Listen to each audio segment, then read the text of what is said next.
All right, folks, I have just completed an extra 100 face shields in addition to the 66 plus 20, so close to 200 face shields. I've also printed several masks that are nearing completion. I'm just waiting for supplies to come in from Amazon and various other sources to arrive. So I'm hopefully going to see the surplus of face shields this week. I'm not sure though. Amazon has been really sporadic on what days they'll be delivering. All my 3D filament, I've purchased a whole bunch of 3D filament, and it is waiting to go on the printers. Right now we're resting here at the 3D print room. The orders have all been filled. I'm just waiting on the face shields to arrive, and then those will get shipped out. And during that same time, my friend Lisa DeMett, who's spearheading the campaign, is reaching out to all rural hospitals and clinics, nursing homes, urgent care centers, anything that is deemed essential and medical due to human health and care. We're contacting those people and checking to see if they need any PPE shortages filled.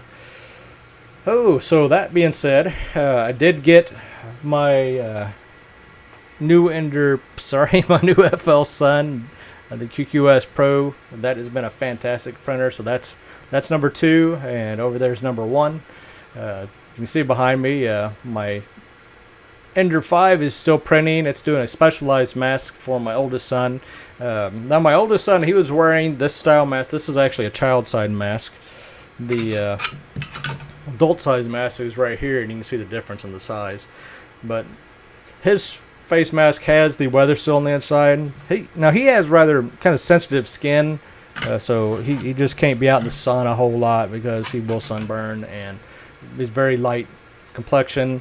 But the wearing the mask for him, since he works at a grocery store, it's really sore on his face. So he's got the old shape around his nose and face, and he has what looks like bruising is there as well. So I purchased him a whole bunch of paper masks.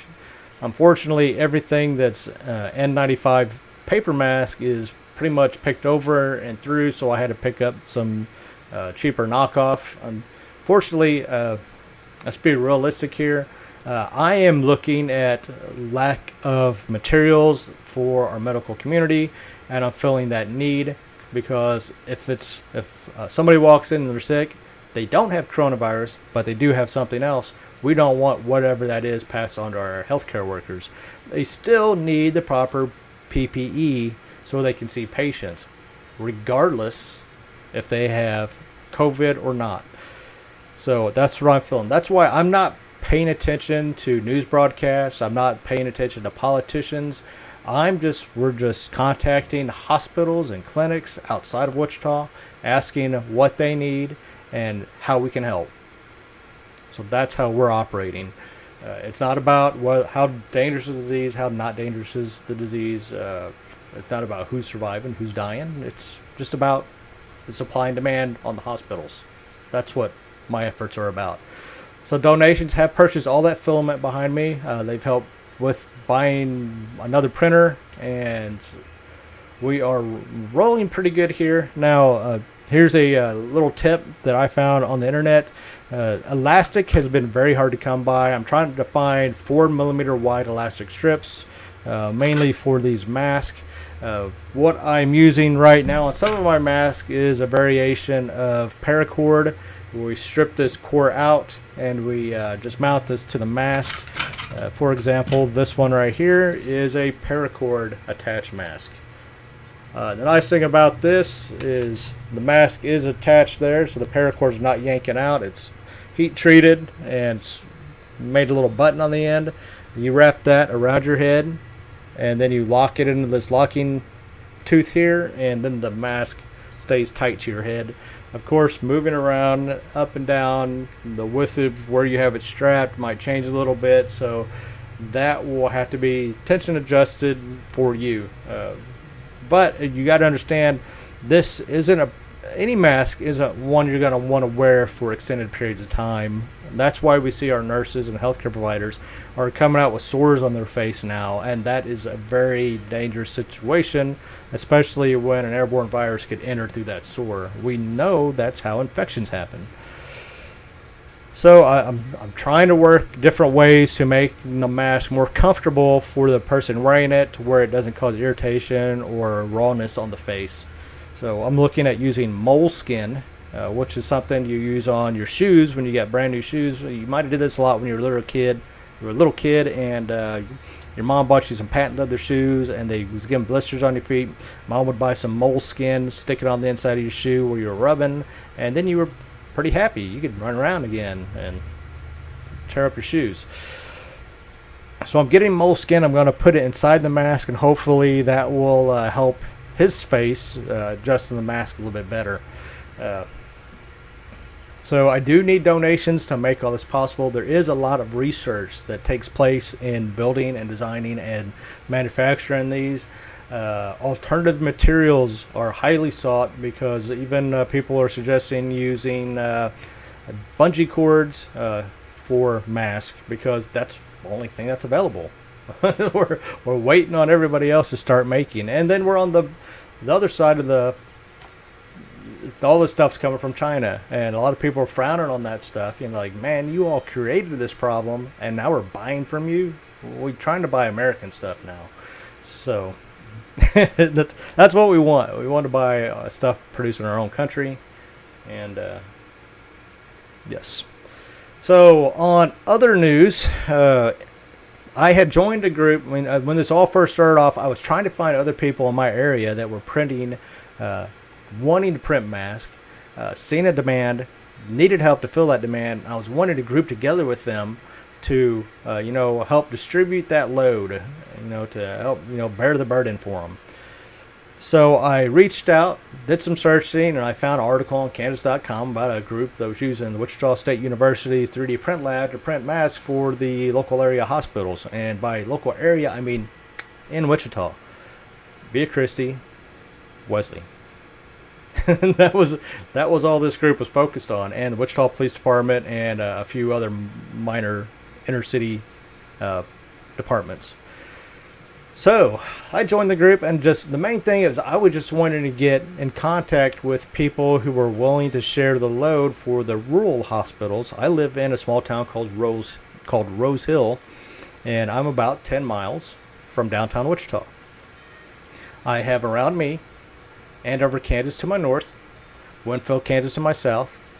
I've got Leon, I've got Augusta, and then I got Mulvane, and several other small towns that too many of them to name, but a lot of them do have small care clinics, and people are going to come to them initially and ask for a COVID-19 test, and will probably be sent to Wesley or Via Christi for follow-up.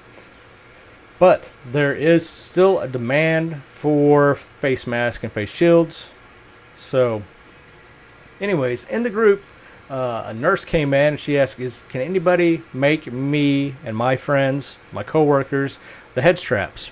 The head straps that save your ears from having the elastic wrapped around them for 10-hour days. You just hook it on the head strap behind your ears, and it goes around your ears and then around your face. And the admin came in and said, nope. All we're printing is a Prussia Release Candidate 3 headsets. That's it. That was it. I was the second person to reply behind the admin and go, PM me, send me a personal message. So that person actually sent me a friend request and then started messaging me, hey, I need some headbands. I'm like, cool, I'll print them for you. I'll have them ready for you tomorrow morning, and they'll be delivered to you in a day or two. And she was like, awesome. And I asked, okay, do you need any face shields? She's like, well, I could use about 6. And I said, awesome, I got 6. I'll throw them in the box. And my friend Lisa went and delivered them. And a couple days later, there was another person came in and asked if they could get some support for Newton, Kansas, at their medical facility there. And the admin came down and said, no, we're printing for Wichita.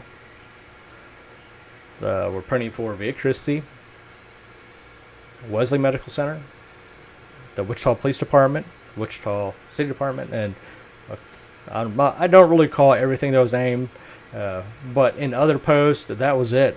You had to be within the city limits of Wichita to get any support from this group, even though the group was composed of people from all over South Central Kansas. They'd asked the group admins, the people who run the show, would ask you bring your stuff and drop it in a drop box outside this building. I think it was down by one of the main Wichita Police Department buildings. And from there, you had to print the mask they requested of you. You had to print it in a single stack. They didn't want 10 stacks, regardless of how perfect they were. It had to be a single stack, that particular model, and then they would sterilize it, bag it, and send it off. Sure, that's a good effort, but you absolutely straight out refuse to help any other clinic outside the Wichita area. And I didn't fault you for that. I didn't say anything bad about that. I just jumped in and said, hey, I will help you. I will donate my prints for your community. And they banned me. They banned me from the group. I can't even see the group. They didn't kick me out of it. They banned me from the group. One of my friends, recent friends that I made, who I encouraged to join that group because I was hoping he would work with me directly to fulfill. He was in Park City, I believe, or Newton, and he came in also asking, "Can you help me over here?" And I was told no. It's like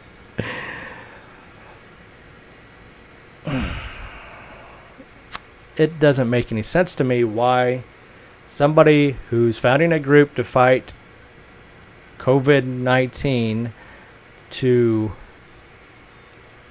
trying to rally the community to kick somebody out of the community because I was willing to help all the community, not part of the community. And it really boggles my mind that they would do that. I just printed 100 face shields in less than 24 hours.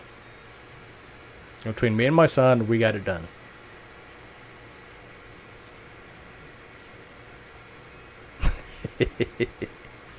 Yes. I don't want to speak bad for them, but that was rather uncalled for. It was very, very rude and unprofessional to kick me out for saying I will help you on the outside. I know you're outside of our city limits. I'm not even in the city limits. Why? Literally 3 blocks away from my house, the Rose Hill Nursing Home and Rehabilitation Center asked for 60 masks. I could go to the Wichita's Fighting COVID as a community group and ask, even though I could have donated 200 face shields to that point of focus, and they would have been shot down. They said they would have been told no, because that group only focuses on Wichita. I'm not saying divert all your efforts from where the main problem is. I'm saying you can sacrifice a little bit to help those people on the outskirts who are trying to filter before people arrive at the city, trying to filter those people out. You know, those rural hospitals do serve a purpose right now. And as much as I despise the Kansas governor, I'm not a fan of Laura Kelly. We do need those rural hospitals, and because everybody's freaking out. Everybody's freaking out. They get the flu. They get an allergy attack. They're freaking out. I need a COVID-19 test. Oh my goodness. So here we are. I am now officially on my own. Nobody else who is producing that is connected with that group is helping anybody outside the rural confines of Wichita, Kansas.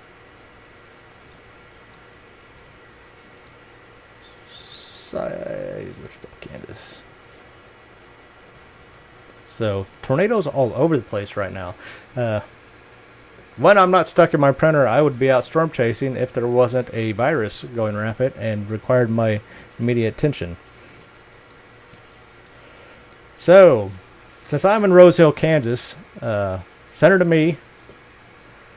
Andover, Benton, Towanda, El Dorado, Leon, Augusta, Gordon, Douglas, Rock, Akron, Udall, Belle Plaine, Wellington, Oxford, Winfield, Burden, Atlanta, Latham, Conway Springs, Viola, Clearwater, Cheney, Norwich.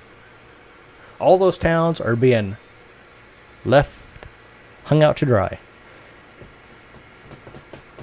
As long as Lisa DeMitt is willing to drive there, we will support you. We will help you. I will help you as much as I can. But I do need donations to come in, so filament will keep coming in. I will keep the lights on in this office to keep these printers going. And when that time comes that I cannot afford any of that anymore and nobody wants to help me help you, then it stops. So please share this video, like this video on YouTube, share it, comment on it, say something positive or negative. Tell me I'm being, I don't know, just tell me what you think. Are my efforts wrong? Am I wrong in calling out that group? What I'd need are people to, if you live in Udall and you have a 3D printer and you've been running your prints all the way to Wichita, stop. You need those prints in Udall. You need those prints down in Winfield and Wellington and Arkansas. So let's work together. Everybody on the outside, let's work together and get our rural communities supported. I'll help you out. You just send me a message through YouTube. Send me a message through Facebook. Tell me what your local medical community needs, and I will do my best to get those products to you. I will print them out as fast as I possibly can at the best quality that I can do. And if supplies arrive on time, I will see that gets to you. My friend Lisa will probably drive them out if possible. If she's not willing or able, I will drive them out. It might take a little bit longer because I do work. So, but we will meet you and help you as best we can. So, Facebook people, you can message me donations through Facebook Messenger.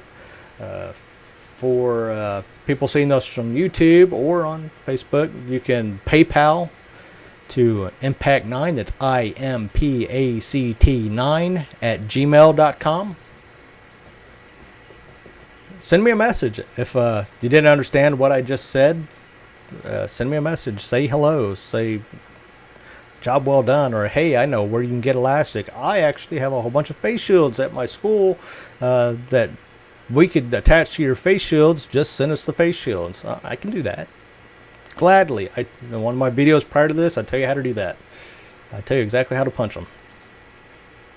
So everybody who has sent donations, I really appreciate that. Thank you very much. I will get back with you and print you something out beautiful that you can stick on your mantle.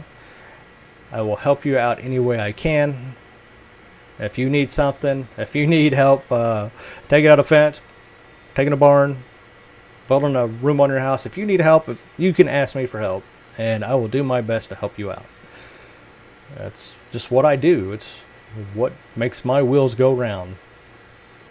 So, folks, stay safe, and God bless, and please stay separated. Thank you all very much.